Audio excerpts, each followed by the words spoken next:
S so big boss ಮಧ್ಯದಲ್ಲಿ ಅದಕ್ಕೆ ಬಂದ್ಬಿಟ್ರಲ್ಲ ಅವಾಗ ನಿಮ್ಗೆ ಎಷ್ಟು ಬೇಜಾರಾಯ್ತು? ನೀವೇ ವಿನ್ನರ್ ಆಗ್ತಿದ್ರ ಅವಾಗ ಬಿಗ್ ಬಾಸ್ ವಿನ್ನರ್ ನೀವೇ ಕಂಪ್ಲೀಟ್ ಗ್ಯಾರಂಟಿ ಆ ಸೀಸನ್ ಅಲ್ಲಿ. ಆಮೇಲೆ ಸೂಪರ್ ಜೋಡಿ ಮಾಡಿದೆ. ಸೂಪರ್ ಜೋಡಿಯಲ್ಲಿ ಬೆಸ್ಟ್ ಮೇಲ್ ಕಂಟೆಸ್ಟೆಂಟ್ ಅಂತ ಸಿಕ್ತು. ಇಲ್ಲ ಮೇಡಮ್, ಅದು ಆಗಿದ್ದು ಬಿಟ್ಬಿಡಿ. ಒಟ್ಟಿನಾಗೆ ಎಲ್ಲರಿಗೂ ಹೇಳ್ತೀನಿ, ನೀವು ಜನ ನೋಡ್ತಿರ್ತಾರೆ, ಮಕ್ಕಳು ನೋಡ್ತಿರ್ತಾರೆ, ಹೆಣ್ಮಕ್ಳು ನೋಡ್ತಿರ್ತಾರೆ, ತಾಯಿಂದಿರು ನೋಡ್ತಿರ್ತಾರೆ. ಅಶ್ಲೀಲ ಅನ್ನೋದು ಬಿಗ್ ಬಾಸಲ್ಲಿ ತೋರಿಸ್ಕೊಡೋದು. ಬಿಗ್ ಬಾಸ್ ಅವರು ಅಲ್ಲೇ ಎಡಿಟ್ ಮಾಡಬೇಕು. ಅಕಸ್ಮಾತ್ ಅವ್ರು ತೋರಿಸಿದ್ರು ಅಶ್ಲೀಲ ಅನ್ನೋದನ್ನ ಎಡಿಟ್ ಮಾಡಿಬಿಡಿ, ಅದನ್ನು ನೀವು ಹಾಕ್ಬಿಡಿ ಜನರಿಗೆ. ಜನನ ನೀವು ಕೆಟ್ಟದಾಗಿ ಮಾಡೋಕ್ಕೆ ಹೋಗಬೇಡಿ ಅಂತ ಇದು ರಿಕ್ವೆಸ್ಟ್. ಇವಾಗ ನಿಮ್ಗೆ ಏನಾದ್ರು ಕಾಲ್ ಬಂದಿತ್ತಾ ಬಿಗ್ ಬಾಸ್? ಇನ್ನೂ ಇಲ್ಲ, ಬಂದಿಲ್ಲ. ಇಲ್ಲ. ಓಕೆ, ಈಗ ಹುಚ್ಚ ವೆಂಕಟ್ ಅವರೇ, ನೀವು ಕೇಳಿದ್ದೀರಾ ಸುದೀಪ್ ಅವ್ರ ಹತ್ರ ನನಗೂ ಒಂದು ಚಾನ್ಸ್ ಕೊಡಿ ಅಂತ, ಕೊಟ್ಬಿಟ್ರು ಇವಾಗ ಒಂದು ಚಾನ್ಸ್ ನಿಮಗೆ. ಬಿಗ್ ಬಾಸ್ ಮನೆಗೆ ಹೋದ್ರಿ, ಹೇಗಿರ್ತೀರಾ ಅಲ್ಲಿ? ಮೊದ್ಲಿನ ಥರ ಹುಚ್ಚ ವೆಂಕಟ್ ಅವ್ರನ್ನ ನೋಡ್ತೀವ ಅಥವಾ ಬೇರೆ ಹುಚ್ಚ ವೆಂಕಟ್ ಅವ್ರನ್ನ ನೋಡ್ತೀವಿ? ಇಲ್ಲ, ಮೊದ್ಲಿನ ಥರ ನೀವು ನೋಡಿದ್ರು ಅಷ್ಟೇ. ನಾನು ತಪ್ಪು ಮಾಡಿಲ್ಲ. ಯಾಕೆ ಹಂಗೆ ಅರ್ಥ ಮಾಡ್ಕೊತಾರ ತಾವುಗಳು? ನೀವು ಅರ್ಥ ಮಾಡ್ಕೊಂಡು ನಾನು ತಪ್ಪು ಮಾಡಿಲ್ಲ. ತಪ್ಪು ಮಾಡೋರನ್ನ ಗದರ್ತಿದ್ದೆ. ನಾನೇನು ಬಿಲ್ಡಪ್ ತೊಗೊತಿರ್ಲಿಲ್ಲ. ಹೀರೋ ಅಂತ ಪೋಸ್ಟ್ ಕೊಡೋಕೆ ಹೋಗಿಲ್ಲ ಅಲ್ಲಿ. ಅವ್ರು ತಪ್ಪುಗಳು ಮಾಡೋದನ್ನ ತಿದ್ದುತ್ತಿದ್ದೆ.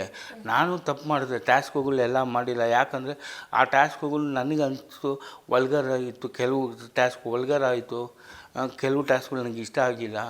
ಆ ಥರ ಇತ್ತು. ಇವಾಗ ನಾನು ಬಂದರೂ ಅಷ್ಟೇ, ನಾನು ಯಾರ ಜೊತೆ ಜಗಳ ಆಡೋಲ್ಲ. ಮಗು ಥರ ಇವಾಗ ಹೆಂಗಿದ್ದೀನೋ ಹಂಗೆ ಇರ್ತೀನಿ. ಬಟ್ ನಾನು ಸುಮ್ಮನೆ ನನ್ನ ಆಸೆಗಳು ಇಟ್ಕೊಂಡು ನನ್ನ ಕರೀತಾರೆ ಅಂತ ಹೋಗೋಬದ್ದು ಇರೋ ಕಂಟೆಸ್ಟೆಂಟ್ಗಳಿಗೆ ಧೈರ್ಯ ತುಂಬಿ ಒಳ್ಳೆ ಬುದ್ಧಿ ತಿಳಿಸಿ ಇರು ಅಂತ ಹೇಳೋದು ನಾನು ಇಷ್ಟಪಡ್ತೀನಿ. ನೀವು ಚೆನ್ನಾಗಿರಿ.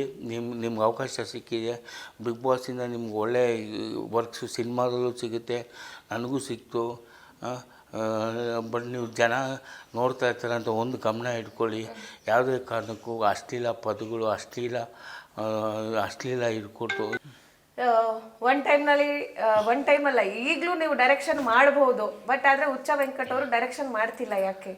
ಮಾಡ್ತೀನಿ. ಈ ಬರೋ ಅವಕಾಶಗಳು ಆ್ಯಕ್ಟಿಂಗಿಗೆ ಬರ್ತಾಯಿದೆ, ಸಿಂಗಿಂಗ್ ಬರ್ತಾಯಿದೆ, ಆ್ಯಂಡ್ ಗೆಸ್ಟ್ ಅಪಿಯರೆನ್ಸು ಹೀರೋ ಆಗಿ ಬರ್ತಾಯಿದೆ. ಅದಕ್ಕೆ ಇನ್ನೂ ಮುಟ್ಟಿಲ್ಲ ಡೈರೆಕ್ಷನ್ ತಿರ್ಗ. ಸೊ ನೀವು ನೆಕ್ಸ್ಟ್ ಡೈರೆಕ್ಷನ್ ಮಾಡಬೇಕು ಅಂತಂದರೆ ಆ ಸಿನಿಮಾ ಹೇಗಿರಬೇಕು? ಆ ಸಿನಿಮಾ ಯಾವ ಥರ ಕತೆ ಇರಬೇಕು? ನಂದು ಕತೆಗಳು ಡಿಫ್ರೆಂಟಾಗಿರುತ್ತೆ ಬಿಡಿ. ಅದು ಮಾಡೋವಾಗ ಹೇಳ್ತೀನಿ. ಮಾಡಬೇಕಾದ್ರೆ ಹೇಳ್ತೀರಾ? ಬಟ್ ಹೇಗಿರುತ್ತೆ ನಿಮ್ಮ ನೆಕ್ಸ್ಟ್ ಮಾಡುವಂಥ ಕತೆಗಳು ಅಂತಂತಿದ್ರೆ? ನೀವು ನನ್ನನ್ನೇ ನೋಡ್ಬೋದು. ನನ್ನ ಕ್ಯಾರೆಕ್ಟ್ರು 50% ನನ್ನ ಕ್ಯಾರೆಕ್ಟ್ರ್ ಇರುತ್ತೆ ಒಳಗಡೆ, ಇನ್ನು 50% ಸಿನಿಮ್ಯಾಟಿಕ್ ಇರುತ್ತೆ. ಓಕೆ, ಸೊ ಅದರಲ್ಲಿ ಹೆಣ್ಣು ಮಕ್ಕಳನ್ನ ಅಶ್ಲೀಲವಾಗಿ ತೋರಿಸೋದು ಖಂಡಿತ ತೋರಿಸಲ್ಲ. ತಾಯಿ ಮೇಲೆ ನಾನೇ, ತಾಯಿ ಹಾಲಿನ ಮೇಲೆ ನಾನೇ. ಒಂದು ಫ್ರೇಮ್ ಕೂಡ ಕೆಟ್ಟದಾಗಿ ತೋರಿಸಲ್ಲ. ಕಿಸ್ಸಿಂಗ್ ಸೀನ್ಸು ಪ್ಲೀಸ್ ಅವೆಲ್ಲ ಹೇಳ್ಬೇಡಿ ಇವಾಗ. ಓಕೆ, ಸೊ ಹುಚ್ಚ ವೆಂಕಟ್ ಅವರು ಮಾಡಿದಂಥ ಪೊರ್ಕಿ ಹುಚ್ಚ ವೆಂಕಟಲ್ಲಿ ನಿಮ್ಮ ಜೊತೆ ಆ್ಯಕ್ಟ್ ಮಾಡಿರುವಂಥ ನಟಿ ಒಬ್ಬರು ನಿಮ್ಮ ಬಗ್ಗೆ ಹೇಳಿದ್ರು.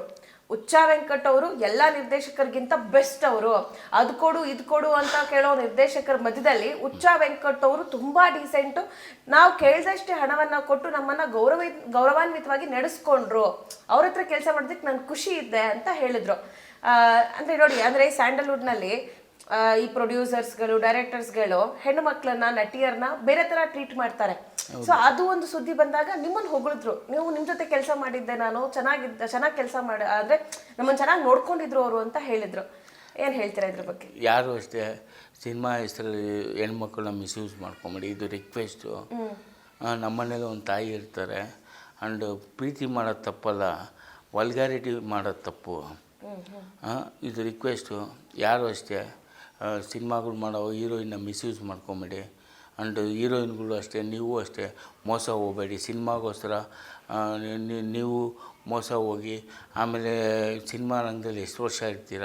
ಒಂದಲ್ಲ ಒಂದು ದಿನ ನೀವು ಮದುವೆ ಆಗಬೇಕು, ನಿಮಗೆ ಮಕ್ಕಳಾಗ್ತಾರೆ. ಅವಾಗ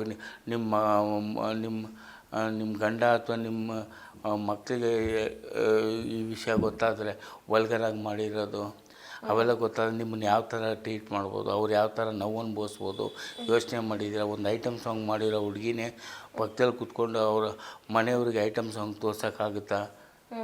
ಅವ್ರ ಅಪ್ಪ ಅಮ್ಮ ಅಥವಾ ಅವ್ರ ಗಂಡ ಅವ್ರ ಮಗುಗೆ ತೋರ್ಸೋಕ್ಕಾಗುತ್ತಾ? ಹೌದು. ಅಲ್ವಾ? ಕ್ಷಣ ಕ್ಷಣದ ಸುದ್ದಿಗಳಿಗಾಗಿ ಫ್ರೀಡಂ ಟಿವಿ ಸಬ್ಸ್ಕ್ರೈಬ್ ಮಾಡಿ, ಲೈಕ್ ಮಾಡಿ ಹಾಗೂ ಫಾಲೋ ಮಾಡಿ. ಹೊಸ ಸುದ್ದಿಗಳ ನೋಟಿಫಿಕೇಶನ್ಗಾಗಿ ಬೆಲ್ ಐಕಾನ್ ಮೇಲೆ ಕ್ಲಿಕ್ ಮಾಡಿ.